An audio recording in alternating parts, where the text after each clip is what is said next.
Yesh divrei Abarbanel on the Makkot. Now, it's important to understand that the Makkot are broken up differently in different sources, right? We've said this many times. The famous Ditzach Adash Be'ahav is based on the Gemara Bavli Rabbi Yehuda Yonaten Bahem Simanim. About the Tanakh, and there is sources and reasons within the Pshat why to break it up that way, right? Most importantly, right, every third Makkah doesn't get a Hatra'ah, and things like that. So there are reasons why within the Pshat we could learn to break it down that way. But we should remember that Tehillim breaks the Makkot down different orders, very differently, and different counts. Right. The whole idea of 10 Makkot, where does that come from? Some Mefarshim talk of 12. Dam being the end of the first 4 groups of 3. Because you have, right, the Tanin, right, they count those first 2, right? So anyway, but the idea of 10 Makkot, where does the number 10 come from?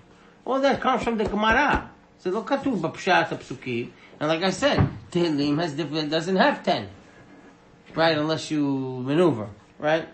About the source of, right, the Baal Haggadah and the Rabbi Yehuda, in the name of the Rabbi Yehuda, right, brings this idea of Rabbi Yehuda Yonaten Bahem Simanim Ditzach Adash Be'ahav.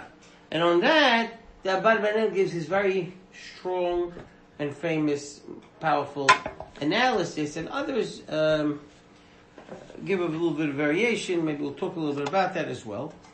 That, right, that there are 3, within the Pshat, there are 3 different goals of the Makkot. Right? So let's talk it out, because we've heard this before. What's the first goal? Yidiyat Hashem. Yidiyat Hashem. Right? Knowing HaKadosh Baruch Hu, knowing Hashem. Right? As the Pasuk says, right? Vidatem Keni Hashem. Vidatem Keni Hashem. Amen.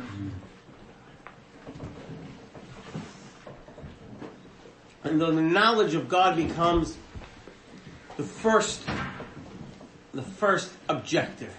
And that is done through what? What is that? How do the first 3 Makkot accomplish the knowledge of HaKadosh Baruch Hu? He attacks their... Right, he attacks their deities. Right, there's their deities and their sustenance. Rabbi Datem Keni Hashem. And the Makkah progressively comes at what? The Makkah progressively comes closer. It starts in the Ye'od, right? And the question is it only the Ye'od? From the Pshat of the Psukim, mashma only the Ye'od? From the Medrash, even the glasses, but Pshat of Psukim, it's mashma the Ye'od, that the nations had to dig around to get water, meaning they got water, right? But they didn't get water from the Ye'od. Hachmei Midrash said, no, they didn't get water b'chlal. Right? They could be drinking from a cup, and it could be Ken. And so therefore, and then it comes closer, batim, right? Sifardei batim, and then it comes even closer, kinim baguf, right? And the very essence of a makkah that doesn't get a warning shows clearly that it's not a full makkah, because the whole purpose of the makkah is to demonstrate its ship. So therefore, if it doesn't get a warning, it seems to be connected at least to the trio and ending the trio one through. Right? So that's the first group. The Da'at et Hashem, accomplished because we have the attack on the deities. Right? Then the second group, right, comes for what purpose?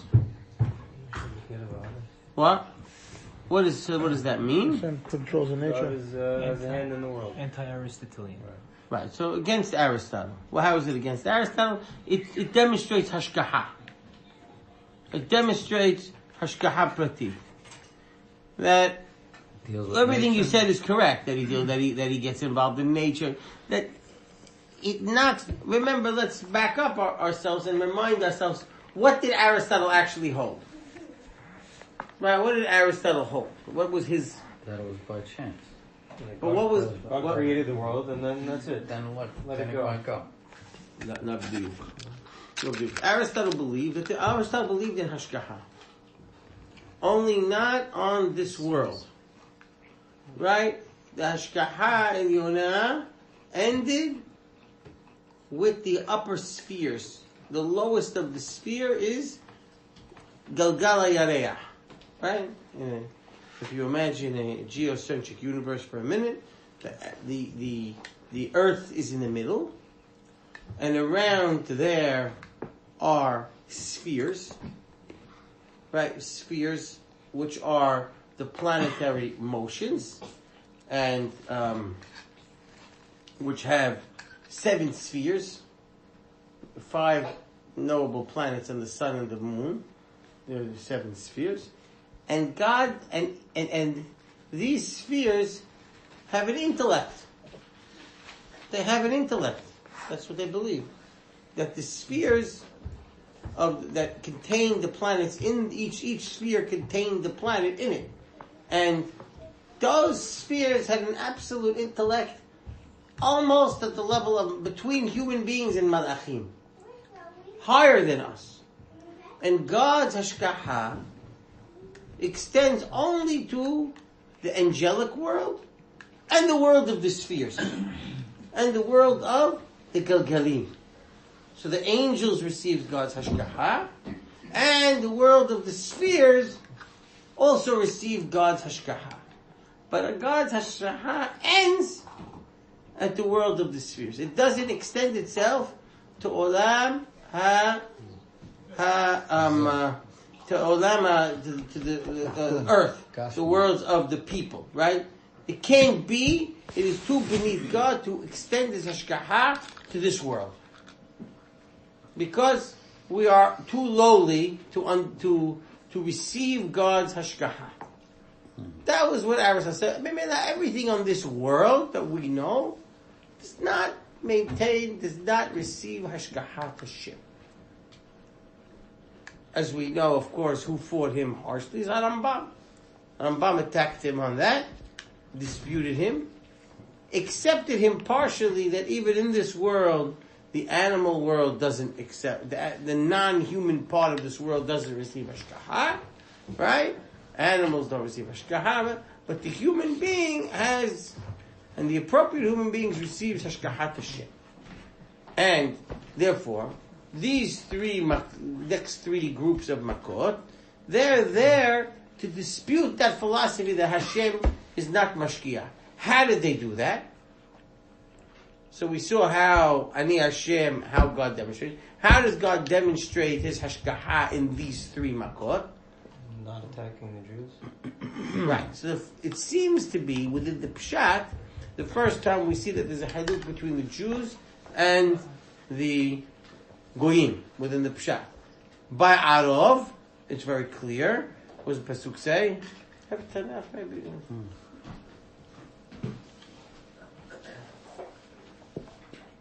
Right, what does this Pasuk say by Arov and David? By David, it's even more clear.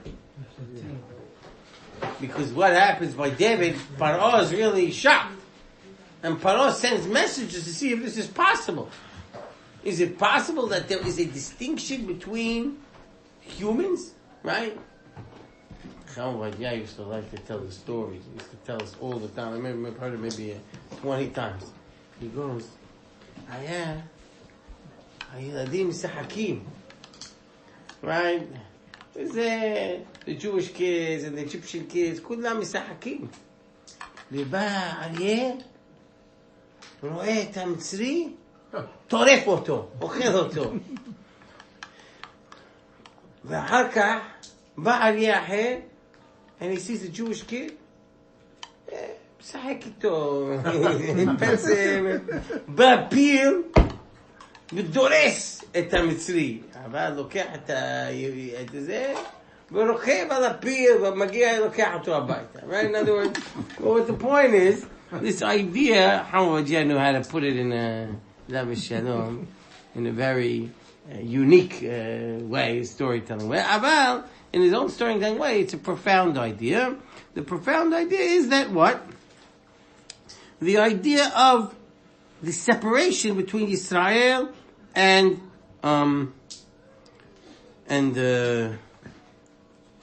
okay. Wait a second, just the lashon. Yeah.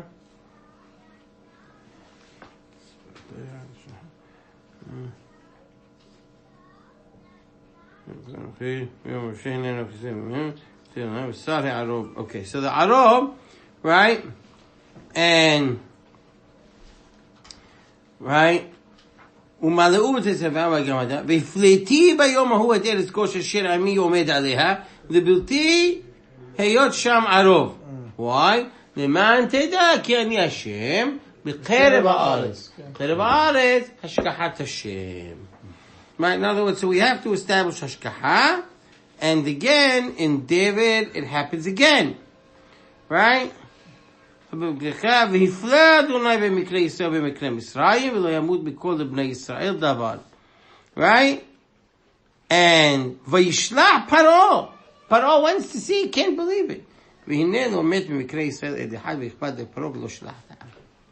Now, Shaheen, like Kinim, also we start in the same way. Right? Arov, in the wilderness, it comes. David, in your Hazir, close to the house, right? And Shahid on the body, same thing like Kinim was on the body. And in both cases, at the end of the three, the Hartumim are further discredited, right? In the first case of Kinim, what happens? It's by Elokim. And by Shahid, the Pasuk says what? Right. So they couldn't even stand in front of him. And we'll see, that's very important. We'll get back to that idea. Just remind ourselves that at the end of Shahid, the Hartumim are gone. They can't even come. And then we have the third group, which is for what? What is the third group for? Huh? Anti-polytheistic. God is powerful. Well, God is God's might, God's power. God, right? That, and if we take a look, what's the psukim? He's the only one. Ki'en kamoni b'kirv haaretz. There is none like me. Meaning, and how does God demonstrate that? By cataclysmic events that are not repeated. Right? So, and that's demonstrated by the psukim. Right. And that's the, right. And he says, "Vahi bara b'shekabot barad kam kaved me'od asher lo haya kamo b'chol eretz Mitzrayim me'az hayta legoy." Meaning something that was totally new that never happened before. Right? And again, we're still be'eretz Goshen. Each one builds on the other, right? In other words, we still have the idea that there's still a hafla'ah, right? God goes slowly, and he says, and there's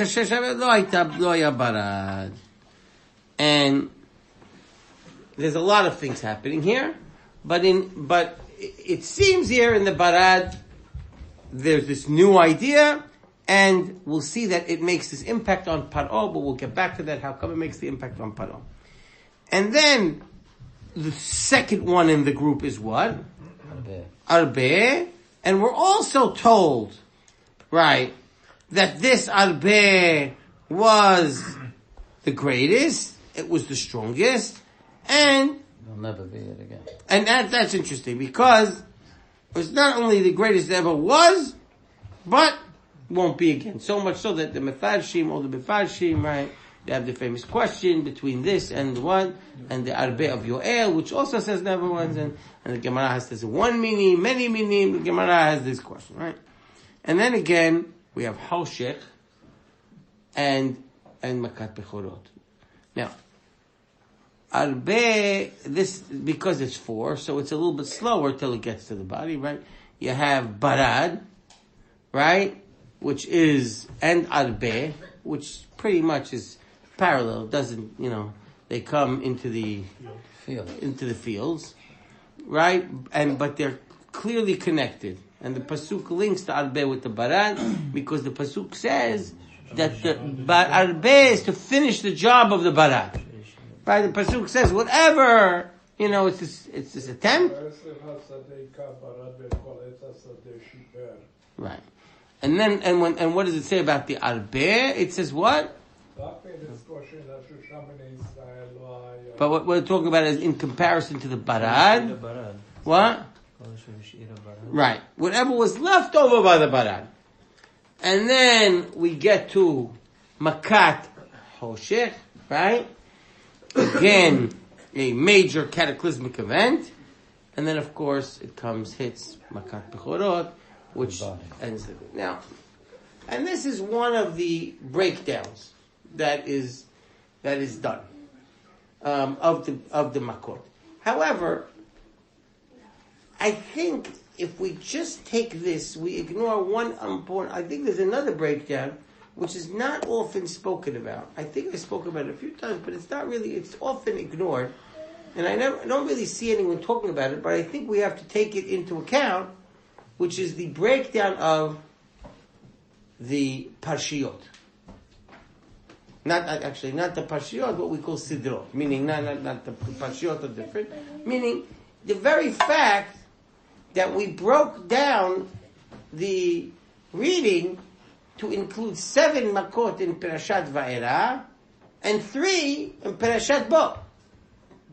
So it's not a 3-3-4, but it's a 7 and 3. What does that breakdown do? Right? Where does that come from? I don't think this breakdown is connected to the Tetzach Hadash. I think it's a separate way of looking at it. And Well, we didn't do the Siddarim anyway, so. what? We didn't do this. in Bo and then B'Shalach. Va'era. Va'era and Bo, sorry. Va'era is Makkot, and then Bo has Has the list there. Has the list. No, Wait, but is the Christian thing? but we didn't make that. no, the decision. Perakim were Of course we did. We did. This is Jewish. It's not Right. it's not the Perakim. Right.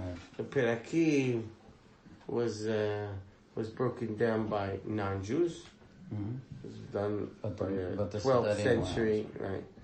12th century English parishioner named Stephen Langdon. He wrote the chapters, the Perakim.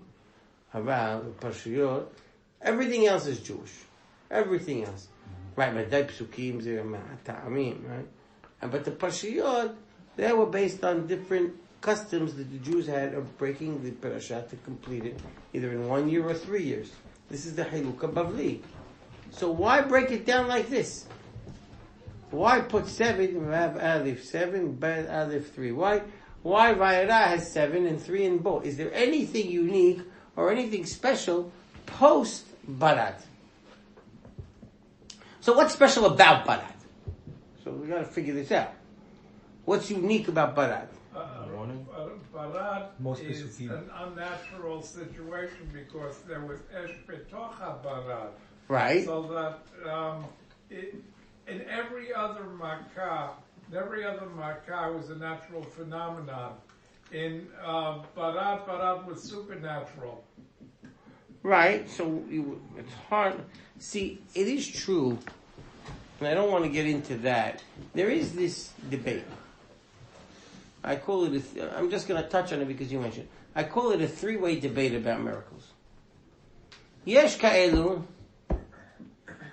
that they want to explain all the miracles b'derech hateva, including the Makkot. Right, even Kriyat Yam Suf, that's right. Abarbanel leads a little bit into that direction. It's a favorite of more modern scholarships. They want all the miracles derech hateva. The only thing that's miraculous about it is timing. As I mentioned a little bit earlier, I don't believe that Rambam held that way because I don't think Rambam needed to explain miracles in the Tanakh as natural events. He didn't seem to endeavor to do that. It's in the Torah. Torah writes it's a miracle. It's a miracle. Okay. Right? Kriyat Yam Tov, it's a miracle. Finished. What separated Harambam from others, from a third group, is Harambam was not willing to expand miracles. In other words, to extend the miraculous based on midrashim or everything. Why? Because when you do that, there's no logical limit. Because then there's no natural anything. Then everything becomes possible. Right? And you have kalam, right? Anything becomes possible. There's no rules. Because when the miraculous is all over the place, we don't have a system of rules. We don't have a system of logic. We don't have a structured system the way the universe could work, because once it's miracles, there's no rules to it. So I believe that Harambam's position is nuanced. It's not all miracles have to be explained based on natural events. On the same end, he has a limitation to the miracles because he wants to create a natural order to the universe, which in it has the kedusha. Right? In that natural order of the universe, that's where you see HaKadosh Baruch Hu. That's where you see Yad Hashem. That's where you see everything. And that's why he says, if you want to come close to Avat Hashem, what do? You do two things. In one place he says you study Torah. In another place he says you study nature. Because in the natural events is where you find Hashem. Right? How do you explain the Mishnayot that like everything had to be created b'neshem hashot? Rambam in the Moreh has a lot of discussion about dafka that, right? What does it mean to be created b'neshem hashot? Meaning that's HaKadosh Baruch Hu made at the creation of nature the condition with nature kibyachol that these things would happen at that specific time.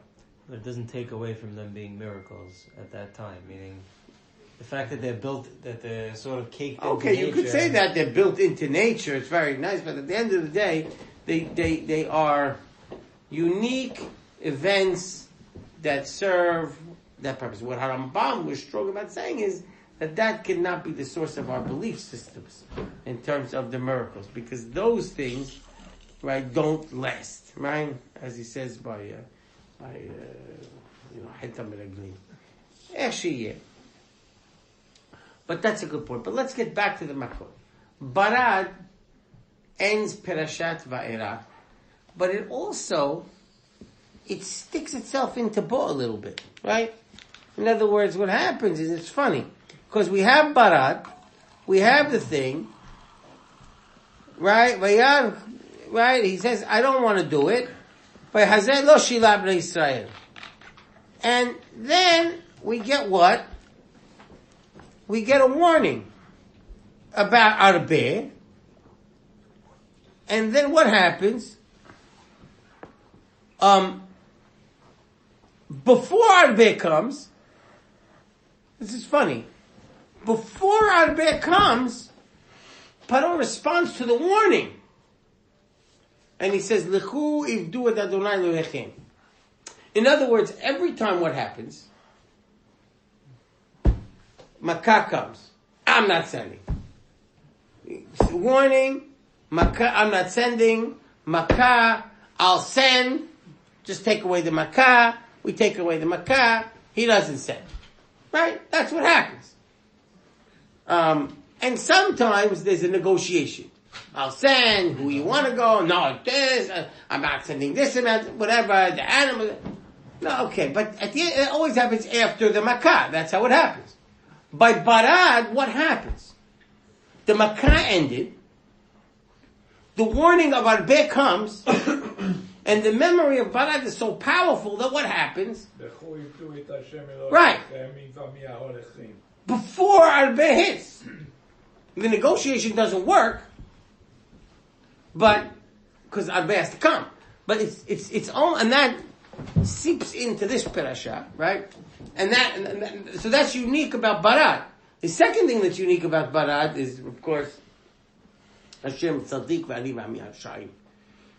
Right? So something happens after the first seven Makkot, and at which Barad, like I said, is the pivotal component here. And when does Hashem have to harden his heart? we'll talk about that, but that is that really comes after 5, right? 6 really, right? So Paro, there are 2 functions of the. What's the main function of the Makkot? The main function of the Makkot, as we said, is to demonstrate Paro to God. At something happens at Makat Barad, where Paro seems, at least for a short time, to really get it. And Egypt seems to get it. Paro might be still obstinate in the long term, but he really gets it. But if Paro doesn't get it, the Egyptians seem to get it. And how do we know that the Egyptians seem to get it? Because they tell Paro, they urge Paro to listen, stop this stuff and listen. Well, I'll get to that point, because that really happens when?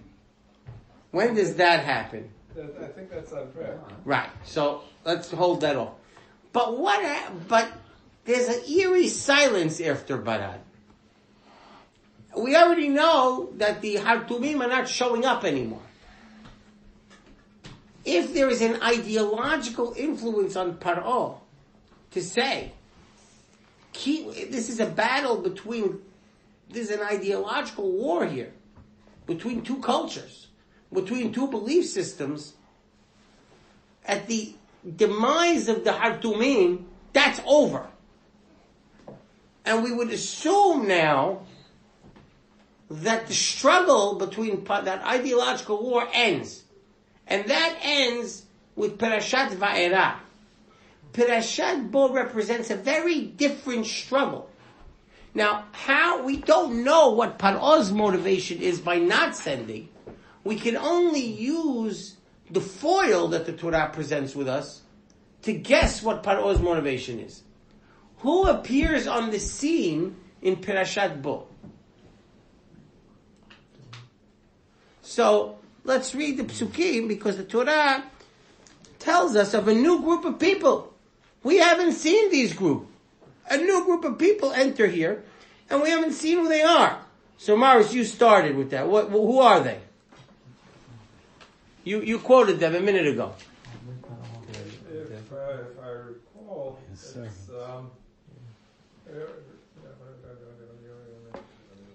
who talks to them? The pasuk you just said, right? Yeah. And he actually, so let's read. Right?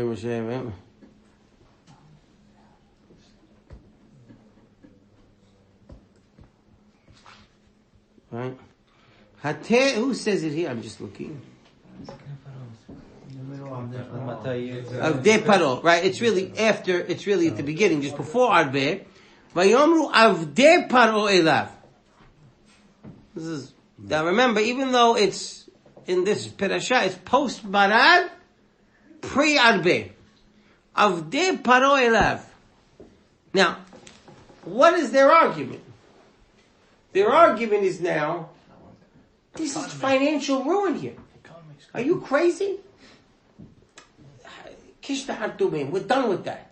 Now comes the minute the Avdei Paro means a quarter class. The financial guys. The people who are saying. Now, if that's the argument they're using to Paro, what is Paro's argument for not sending? We never had that argument.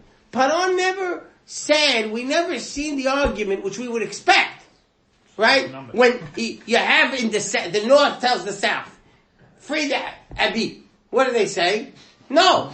Why don't we want to do that? Because we have an economy. What are you talking about? The North doesn't need it. They don't care. That's just all about flows. It's about money. Now, we haven't seen that here. We haven't seen any financial arguments until Parashat Bo. Parashat Bo all of a sudden, wait a second. Terem tedaki avidam Israel. You have the opposite, actually. Meaning that's the argument. You have to realize this is not we're being ruined financially. Finish with the rabbis. It's now it's Right. in the pocketbook. Exactly. It must be that Paro never thought of the slaves, that he says, kill all the male boys. You're killing your own workforce. Right. So that's a good question, and that's another question as to what was. It must be that he never really... Was Paro looking for genocide, or was he looking for economic security? It seems that the whole slavery thing is motivated by, right, like obliterating the people. It's not necessarily, a way to enslave them, not because we needed slaves, but we wanted to, we have these people who we denigrated as a potential enemy. But that's whatever the motivation is now, it seems to be that there are financial concerns here, right? And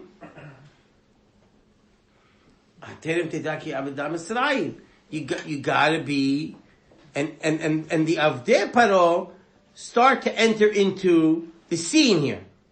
And what does Moshe Rabbeinu, right, tell Paro?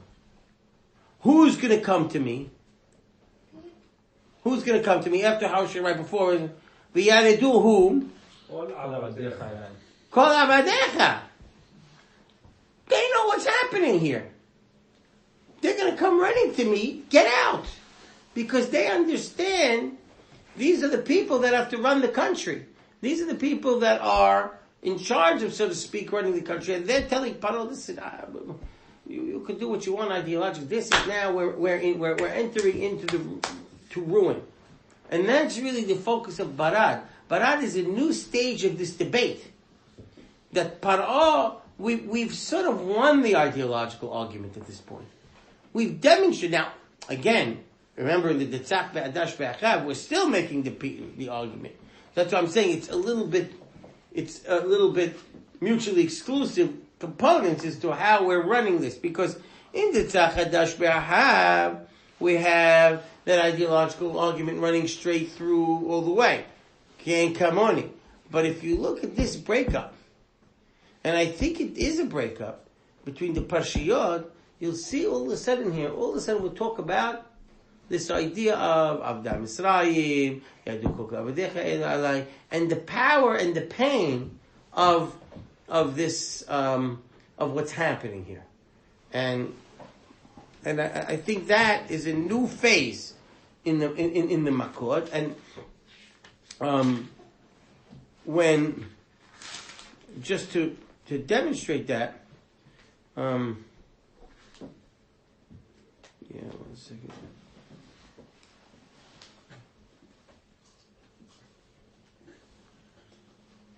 Why does Paro run after the slaves in Bishalach? What's his motivation? It's really the first time where we see it, that even in Paro himself.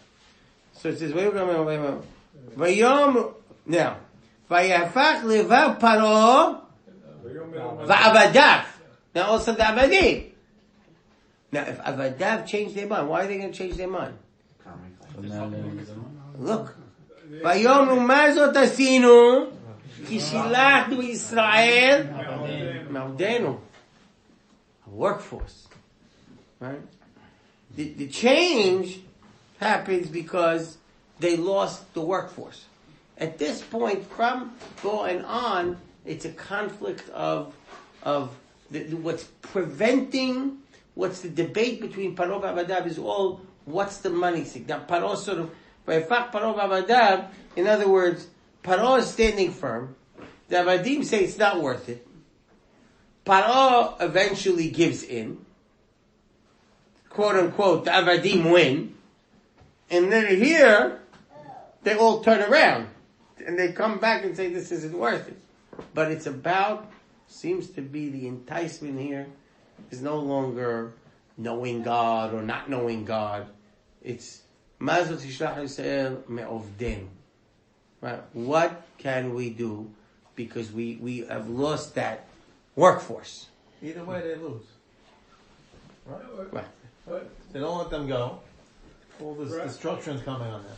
Rabbi? You let them go, they don't have them. That's like So either way they lose. It's like when the Jewish people left in Egypt. They said it's better over there. It's whatever you didn't have. The grass is always greener. Well, that's another point. What they were actually seeking back there is another discussion. So, this idea of, and by the way, yeah, Mars. It seems to me that in the up until Beshalach, the focus, even in Ta'aveh, is infrastructure. We're not looking at it. It's infrastructure.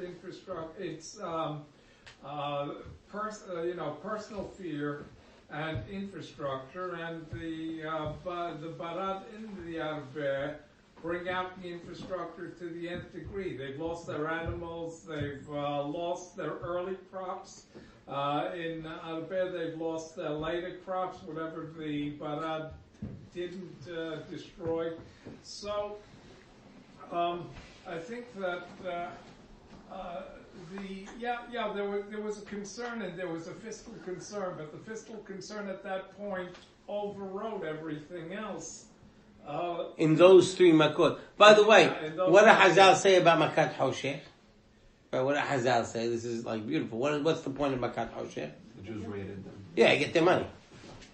Right? They didn't take the money, but to do what? Scout. Know where it is. To scout it, to be able to take the money later.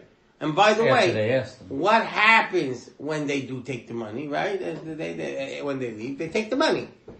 They take the there's an interesting approach. Of course, somebody mentioned, so I forgot who, the V'hazek Hashem et lev paro.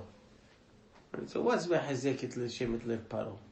So you have the Rambam, who has the ideological thing that he got so steeped in sin. You have the Ramban, who says, you know what, there's also no, he only hardened him to be able to withstand the Makkot, so he'd still have free choice. Right, it's two different. But, interesting concept. No, Hazakti lev paro doesn't mean literally he took away free will. No, Hazakti lev paro means God behaved in a certain manner that would clearly entice Paro to error. And that is for example, what did he do? If you start from the beginning of the Makkot, what happens? What does God do? Let's take a look. God makes... The Hatumim can do what he's doing, same thing. So first of all, God weakens the Makkot. The Hatumim can do. Okay. But let's say, more important, what does God look like? And it's through the Makkot. Magician. He really looks like a very bad negotiator. I mean, who does that? Right. Who trusts a guy 20 times after he lies to you? Right. I do, but okay. That you have to take. But we'll leave that alone. Most people don't do that, right? But Moshe does, right? Paro said, okay, you're not lying this time, right? Okay. There's one aspect of that shows, that entices Paro to continue his trickery. Another piece, right, of V'hisaktit lev Paro. This idea of, it's only 3 days. Right, we're only going for 3 days.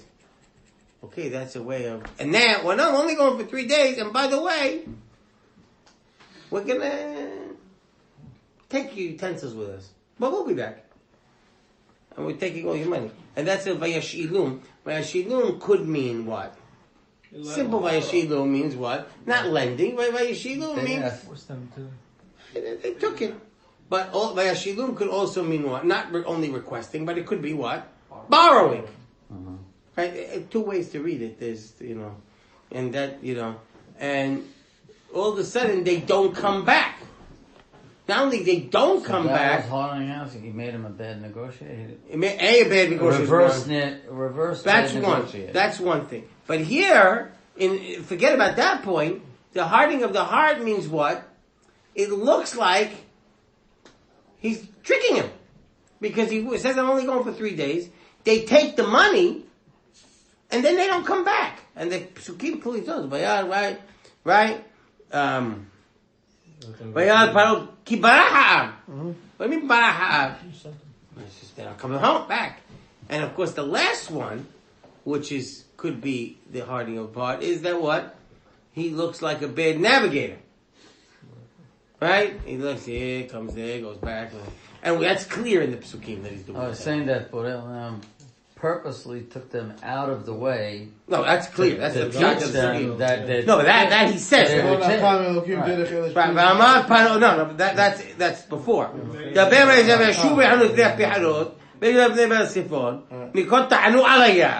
ואמר פרעה נבוכים הם בארץ, והחזקתי את לב פרעה. So the idea of החזקתי את לב פרעה could be nothing theological. It could be God behaving in a manner Setting him up.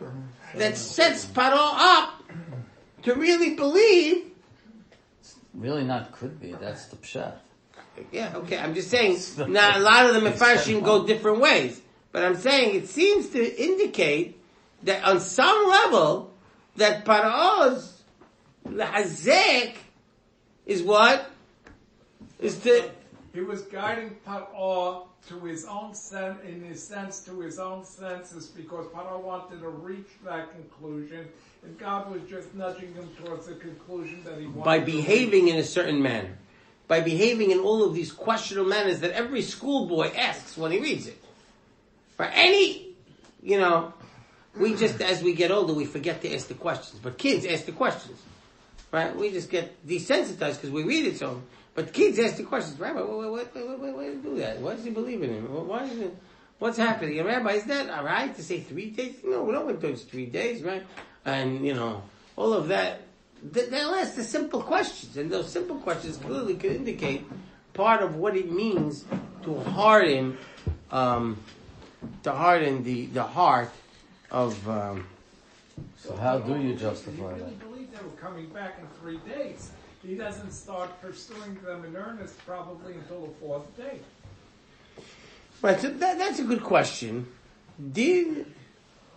Because if you read the Pasuk, there are 2 ways you could read it, which Mefarshim go either side.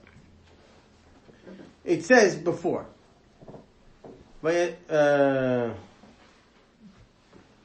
the Melech Mitzrayim ki bara ha'am. He's told they ran away. That would seem to indicate that he was expecting them back. What do you mean bara ha'am? Get out, go, everyone, l'chu, do. He sent them out. So ki bara ha'am sounds like he's expecting them to come back, and they come back. But the next line would be a little funny. Vayehafeh levav paro va'avadav el ha'am. So, what is vayehafeh levav paro? What does it mean? If you say they changed their mind, that's a problem. Because that indicates what? You didn't expect them to come back. He didn't expect to come back, and it's not... I didn't change my mind. If I said go for 3 days, and they don't go for 3 days, and I change, and I go through... I didn't change my mind. It's exactly what I said, right? Right? Again, it depends. Kishlachnu et Yisrael me'avdenu could mean on day 1. We shouldn't let them leave the first time. Right. Okay, the idea is, the whole point is, what is ve'hafech levav paro? Did he change his mind, or did he stay consistent? If he's saying if he only said it for 3 days, and now you don't want to say that at that point he said we shouldn't have let him go for the 3 days, right? Yes, because now they're not coming back all the way. But the idea is, I understand what you're saying. We shouldn't have let him go for 3 days. Why? Because they ran away. Because they ran away. They get a taste of freedom. They ain't coming back. So that would indicate that what? That they really expected them back. That they never at any point got that this is negotiate for 3 days after Makkot Bechorot. He says, get out of here. Right, but he says the who is do go worship God like you said. that could indicate, or at some point, somebody said, no, the 3-day thing was over. Right? And that's why they... You really do need the Hazak Liboy, you really do need to say he made him stupid, because what guy says, okay, you're leaving for 3, here's all my money, yeah, you're coming back. Well, That's we impossible. have to have our finery. We have to have our jewelry with us and everything to worship God. It's not your jewelry. And already, by the way, Paro suspected it early on. Right? Because he says, what does he say? You're kira'ah. Yeah. This is not real. What are you doing? I know your game. And in other words, there's this idea of like paraha. So this question really comes up. It's another question. So that's the first hadush.